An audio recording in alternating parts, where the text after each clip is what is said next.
El capítulo 14 del segundo libro de Samuel se desarrolla en medio de una herida familiar no sanada en la casa de David. Tras el asesinato de Amnón y la huida de Absalón, el rey vive dividido entre el amor de padre y su responsabilidad como juez.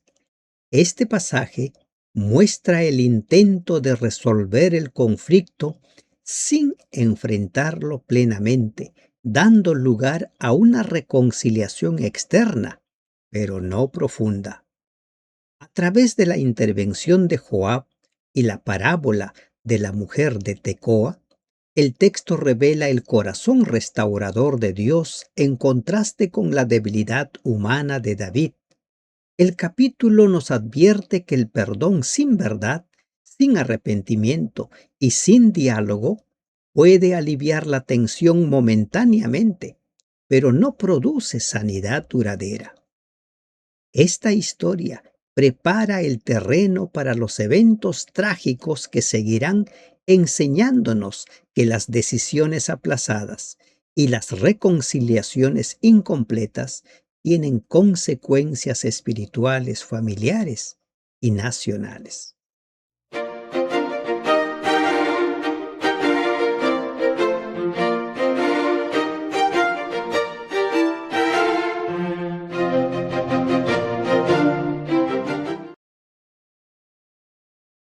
Perlas del segundo libro de Samuel. Gracias te damos, bendito Dios, en este día. Nos permites ingresar al capítulo 14.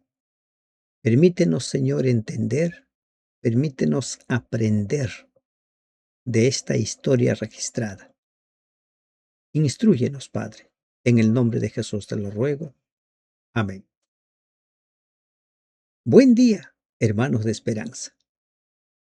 La resolución de problemas es una habilidad que toda persona debe aprender. ¿Cómo solucionar problemas? Este capítulo 14 nos enseña cómo es que cuando un problema no es afrontado como es debido, produce y trae consecuencias muy dolorosas. Continuemos con nuestro estudio diario. Establezcamos un horario para este estudio. Separemos ese espacio como una cita con el Señor. Siga compartiendo. Necesitamos contagiar a la gente en su anhelo, en su deseo de entender la Biblia. Estamos estudiando la Biblia cada día desde las perlas, pero también desde lo psicológico, lo emocional. Y ustedes se han podido dar cuenta cómo es que cada pasaje de la Biblia tiene que ver no solo con el aspecto físico, no solo con el aspecto espiritual, sino también con el aspecto emocional, porque Dios nos creó como seres emocionales. Somos seres sociales, emocionales, físicos, espirituales. Cuando una área es descuidada, vamos a empezar a sentir vacíos.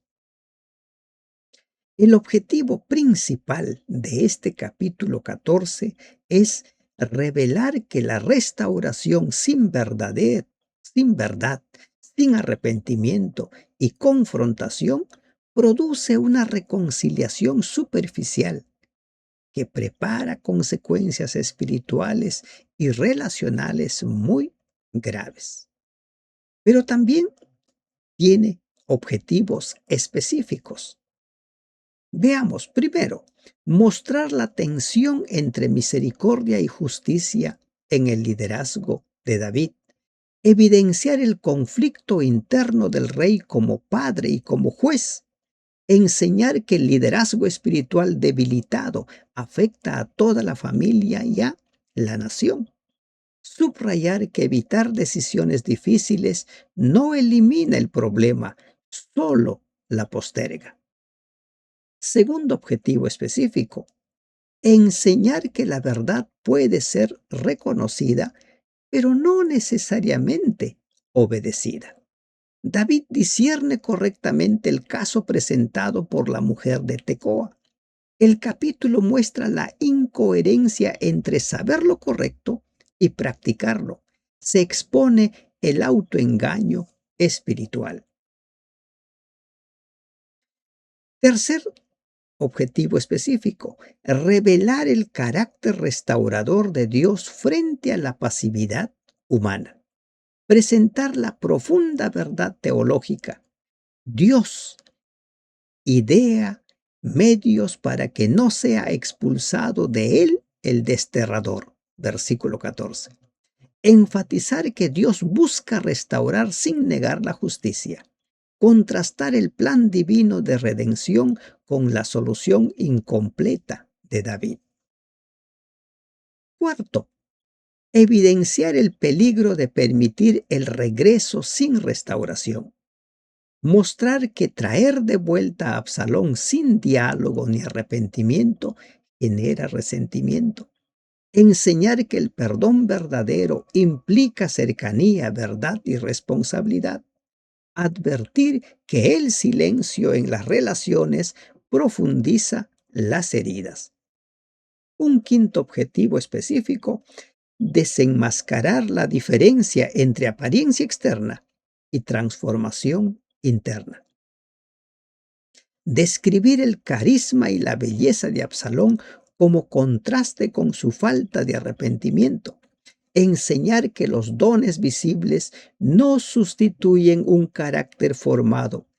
Alertar sobre el orgullo y la manipulación como frutos de un corazón no sanado. Y un sexto objetivo específico: preparar el contexto para el conflicto mayor que seguirá.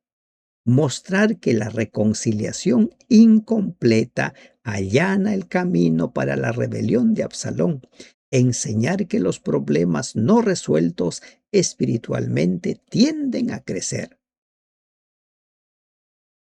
Y estos objetivos específicos también nos llevan a problemas, a temas.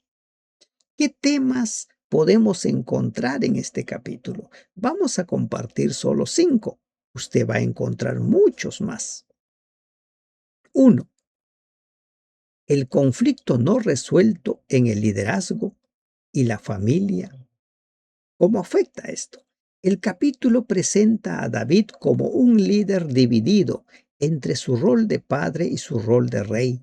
La incapacidad de enfrentar el conflicto directamente revela cómo los asuntos emocionales no resueltos debilitan el liderazgo espiritual y afectan a toda la comunidad, a todo el pueblo.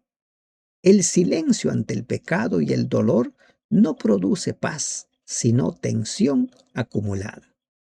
Segundo tema: la misericordia aplicada a otros, pero negada en lo personal.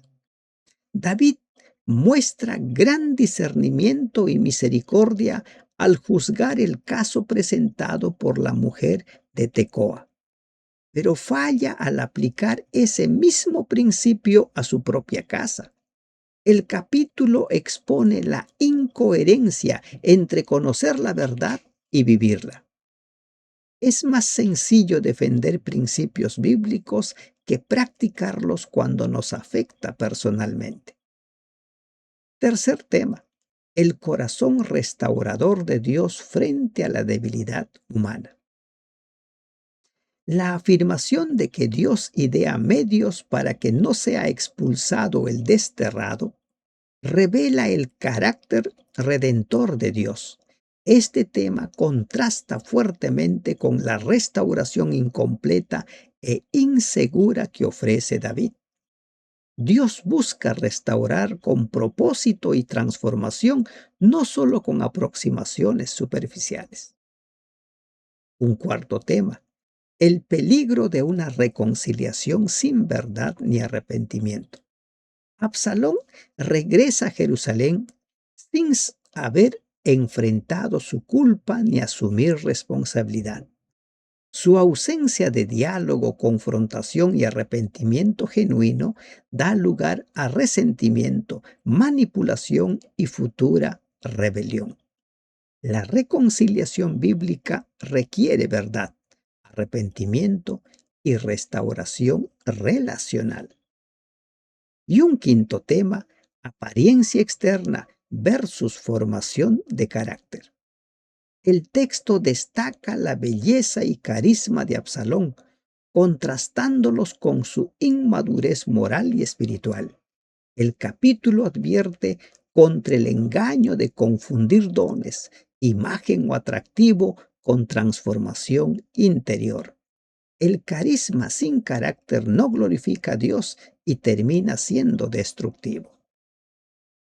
En conjunto, segunda de Samuel capítulo 14 enseña que la evasión del conflicto, el perdón incompleto y la ausencia de arrepentimiento crean una restauración aparente que prepara consecuencias mayores, tanto en la vida personal como en el liderazgo espiritual.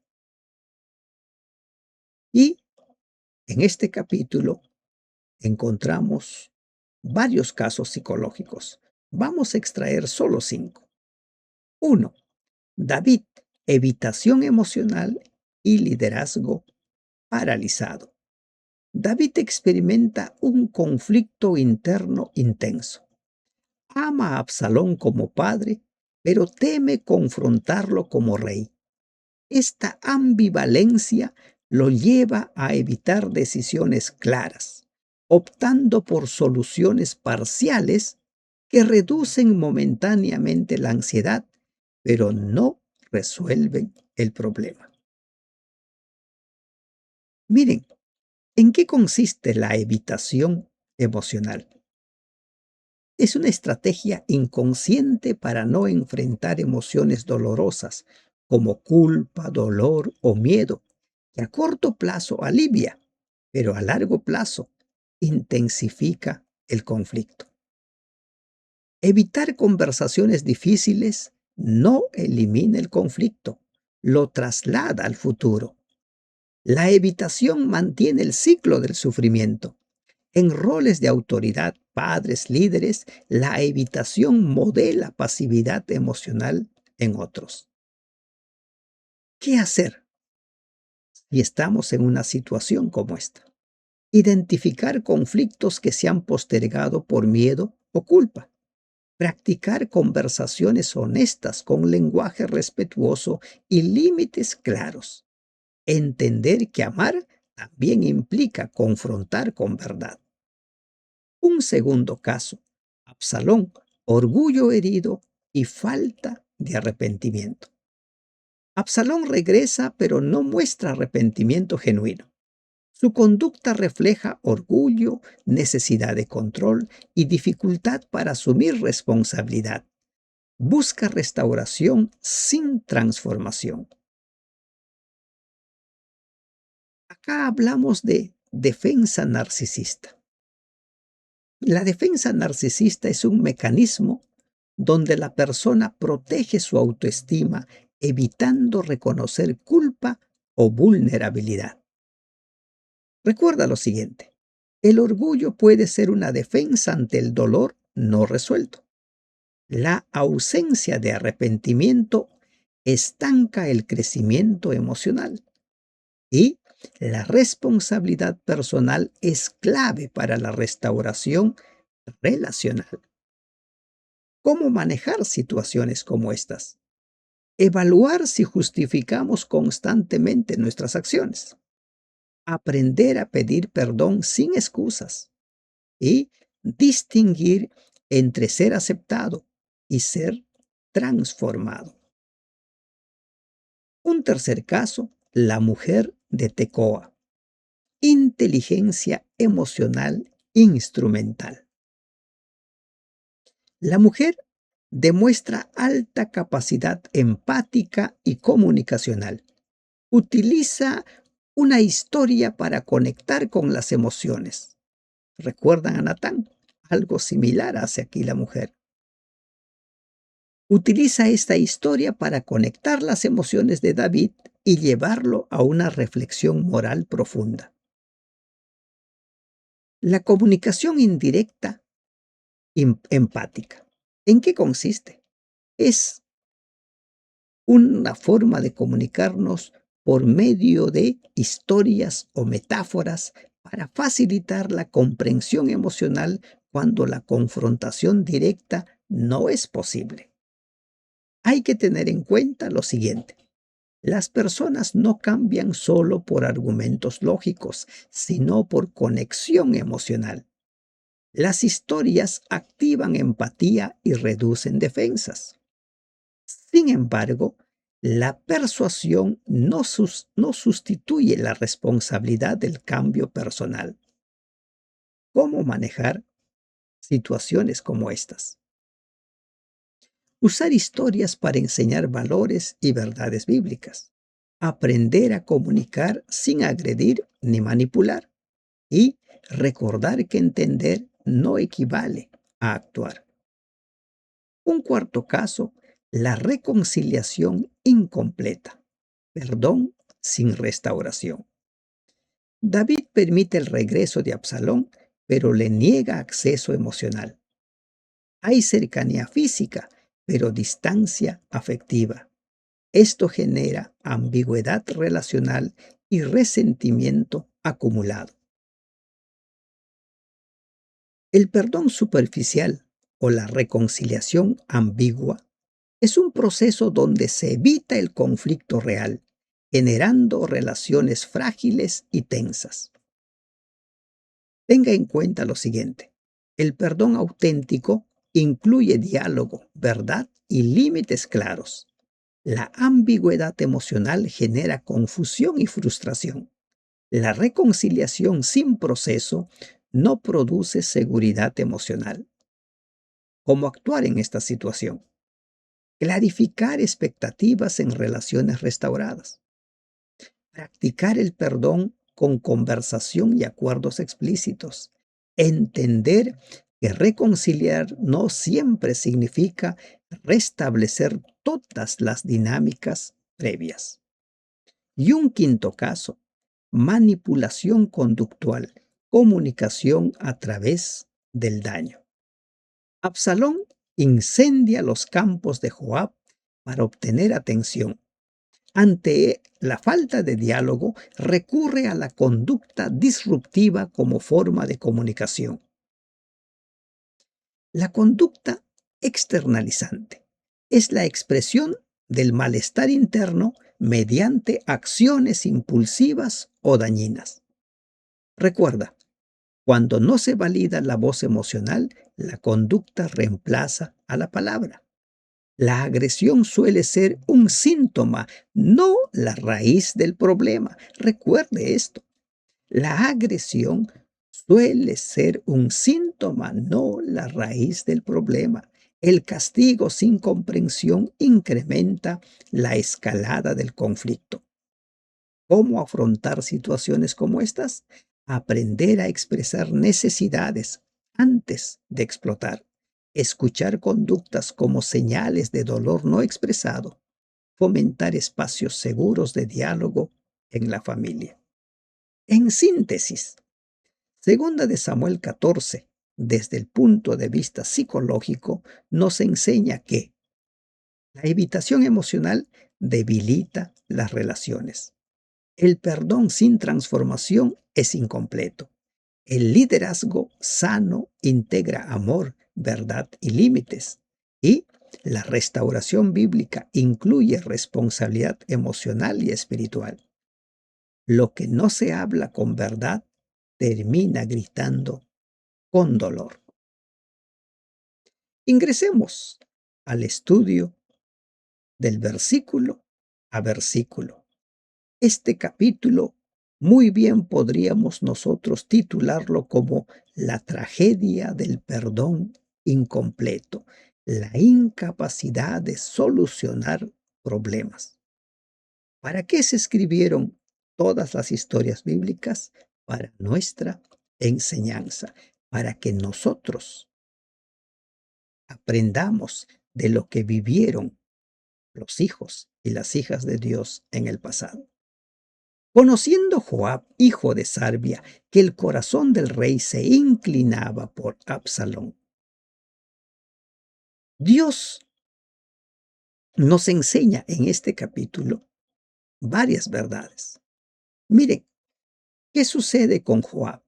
Joab ve a David, extraña a David, a Absalón. David quiere que Absalón venga, pero hay una disonancia, hay una lucha en él entre sus responsabilidades y su deseo. ¿Cómo entendemos nosotros la restauración? ¿Cómo entendemos nosotros la disciplina? A veces cuando una persona en la iglesia comete un pecado considerado grave, digo considerado grave porque nuestros estándares generalmente no van de acuerdo a los estándares divinos. Lo que para hoy en día, lo que para la iglesia es un escándalo, para Dios no lo es. Soy específico. Temas, por ejemplo, de casos de, este, se me fue la palabra. A ver, vamos a continuar ahora bien la palabra, ¿no? En el séptimo mandamiento, ¿no? ¿Cuál es el séptimo mandamiento? ¿No? Entonces, cuando hay la inmoralidad sexual, la iglesia se escandaliza, borra a las personas. Pero cuando hay pecados como el orgullo, la soberbia, la autosuficiencia, no hace nada. Y en asuntos de salvación, el pecado más grave no es el adulterio. El pecado más grave es el orgullo, la soberbia. ¿Se da cuenta?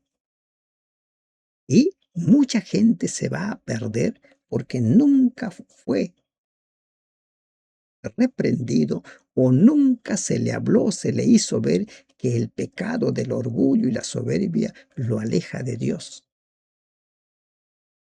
El adúltero, con seguridad que se va a arrepentir, así como sucede con el ladrón, así como sucede con el drogadicto, así como sucede con el pecado que usted quiere imaginarse que tenga que ver con conductas externas. Y aquí en este capítulo estamos aprendiendo eso. ¿Cómo es que ante un delito grave, ahora el rey se ve en la ambigüedad y Joab se da cuenta de ello?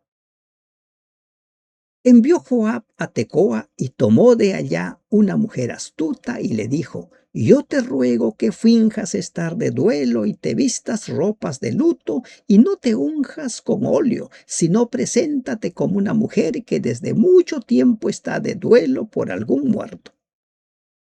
Y entrarás al rey y le hablarás de esta manera. Y puso Joab las palabras en su boca. ¿Qué hace Joab?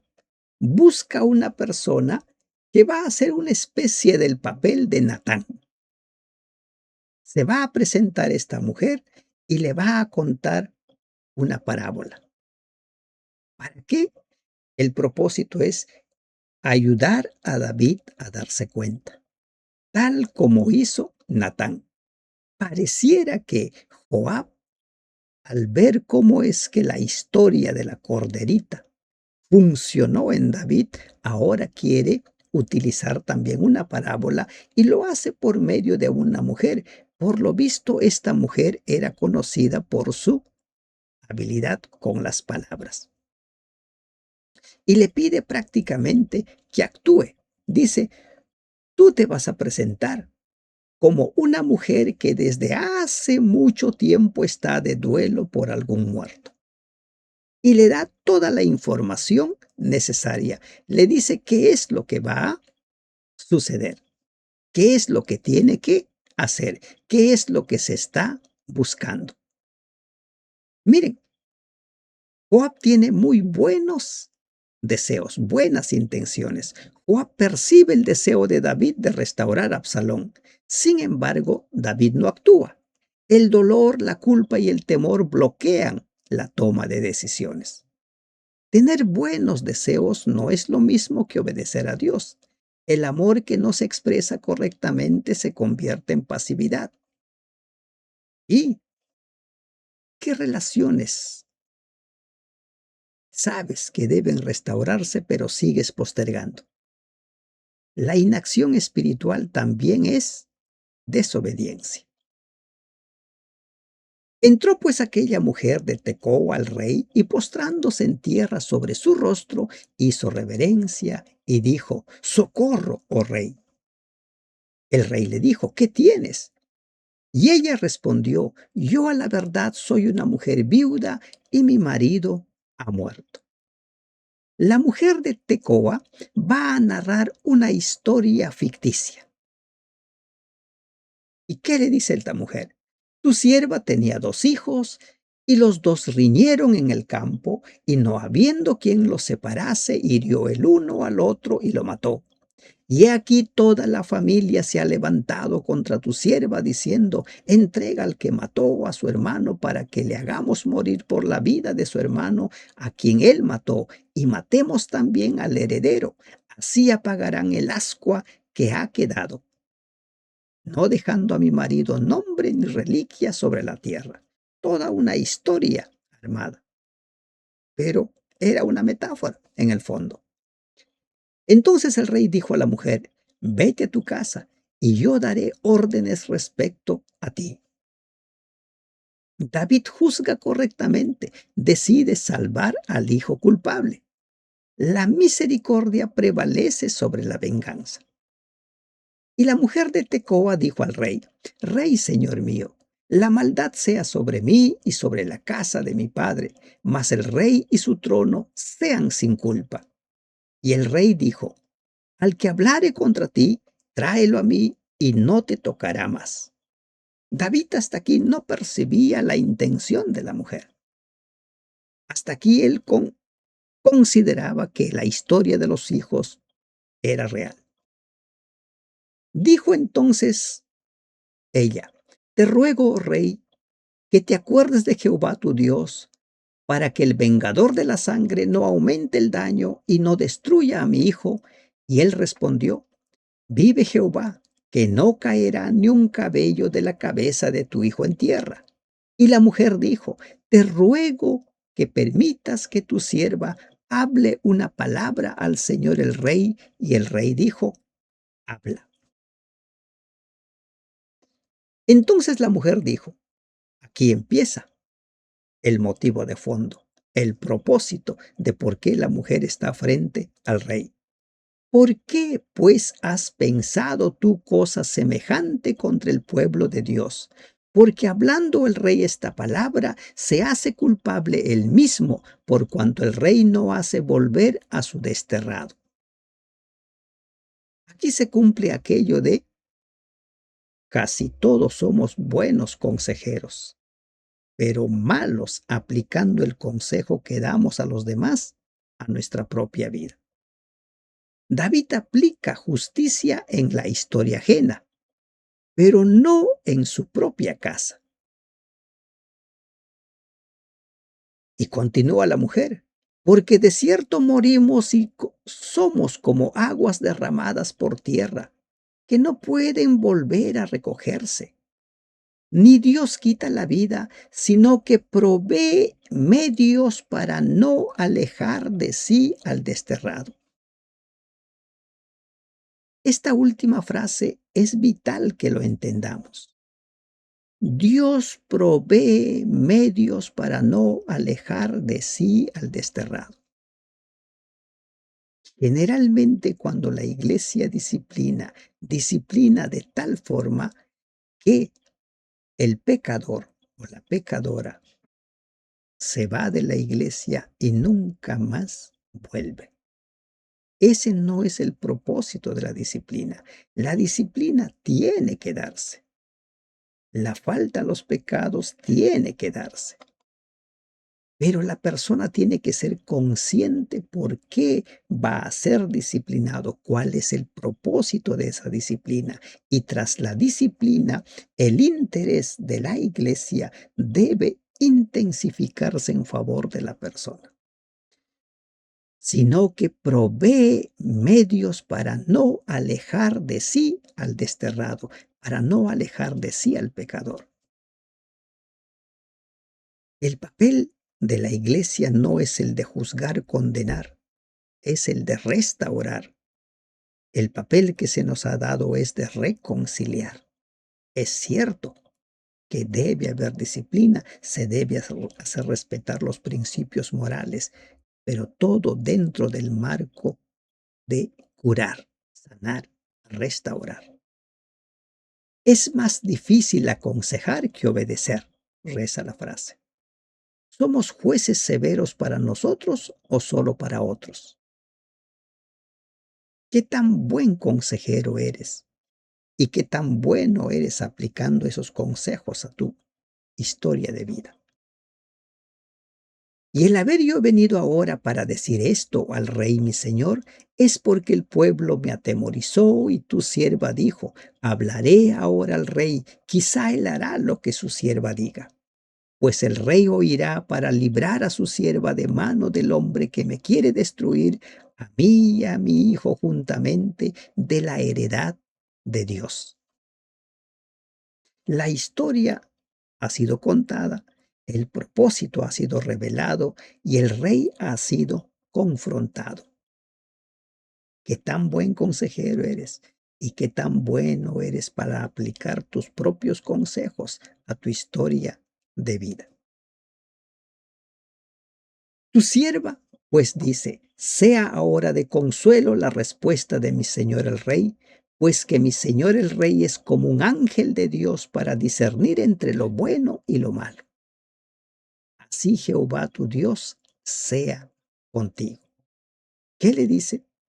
Mi señor el rey es como un ángel para discernir entre lo bueno y lo malo. ¿Saben? Dios diseña caminos de regreso. Dios encuentra medios para hacer que nos demos cuenta de que no estamos en el camino correcto.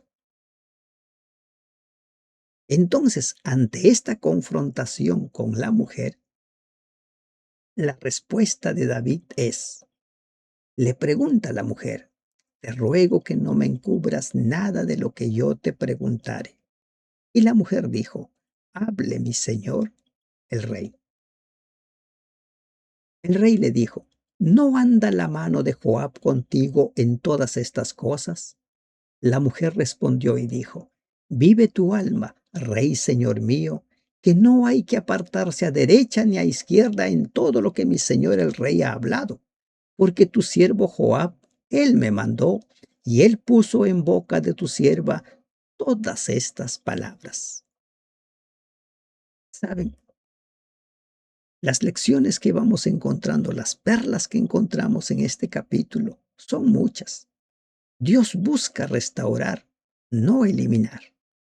Recuerden esto. Pero la restauración divina siempre incluye verdad y transformación. Dios diseña caminos de regreso. Y en este caso, David ofrece un regreso, pero sin proceso. ¿Qué quiere decir esto? Miren lo que dice la siguiente. Versículo 20 y 21. Para mudar el aspecto de las cosas, Joab tu siervo ha hecho esto, pero mi señor es sabio conforme a la sabiduría de un ángel de Dios para conocer lo que hay en la tierra. Una vez más la mujer le dice, tú eres capaz de discernir el bien del mal, tú eres capaz de actuar con justicia, date cuenta. Tienes que salir de la ambigüedad. Entonces el rey dijo a Joab, he aquí yo hago esto, ve y haz volver al joven Absalón. Y Joab se postró en tierra sobre su rostro e hizo reverencia. Y después que bendijo al rey, dijo, hoy ha entendido tu siervo, que he hallado gracia en tus ojos, rey señor mío, pues ha hecho el rey lo que su siervo ha dicho. Se levantó luego Joab y fue a Jesús y trajo a Absalón a Jerusalén. Pero aquí hay un problema. Aquí empieza el problema. Todo estaba bien. se dio cuenta de que estaba obrando mal, se dio cuenta de que hay que restaurar al desterrado, pero aquí viene el problema. Mas el rey dijo: váyase a su casa y no vea mi rostro. Y volvió Absalón a su casa y no vio el rostro del rey. David ofrece un regreso sin proceso. No se soluciona todo el problema. No lo quiero ver. Dios no restaura superficialmente. El perdón bíblico no ignora el pecado, lo redime. No pasa por alto las faltas, los redime. Absalón regresa a Jerusalén, pero David prohíbe verle el rostro. No hay ninguna conversación, no hay confesión, no hay restauración emocional. El perdón sin relación produce resentimiento. La cercanía geográfica no garantiza reconciliación del corazón. Que se vaya a su casa, que esté allí. Ahora piensa, ¿has permitido que alguien vuelva, pero sin abrirle tu corazón? Las relaciones sanan con honestidad, no con silencio. Y no había en todo Israel ninguno tan alabado por su hermosura como Absalón. Desde la planta de su pie hasta su coronilla no había en él defecto. En estos versículos del 25 al 27 se describe el aspecto físico, la belleza física de Absalón. Y esto nos recuerda lo que dice Isaías e Ezequiel sobre Lucifer. ¿Cómo es que se describe a Satanás, que antes de ser Satanás era el querubín protector, como el sello, ¿no?, de la perfección? Hermoso, sin igual. Cuando se cortaba el cabello, lo cual hacía el fin de cada año, dice la palabra, que le causaba molestia y por eso se lo cortaba, pesaba el cabello de su cabeza 200 ciclos de peso real. Y le nacieron a Absalón 3 hijos y una hija que se llamó Tamar, la cual era mujer de hermoso semblante. La hija sacó la belleza del padre. Absalón era físicamente atractivo. Podríamos decir el sello de la belleza.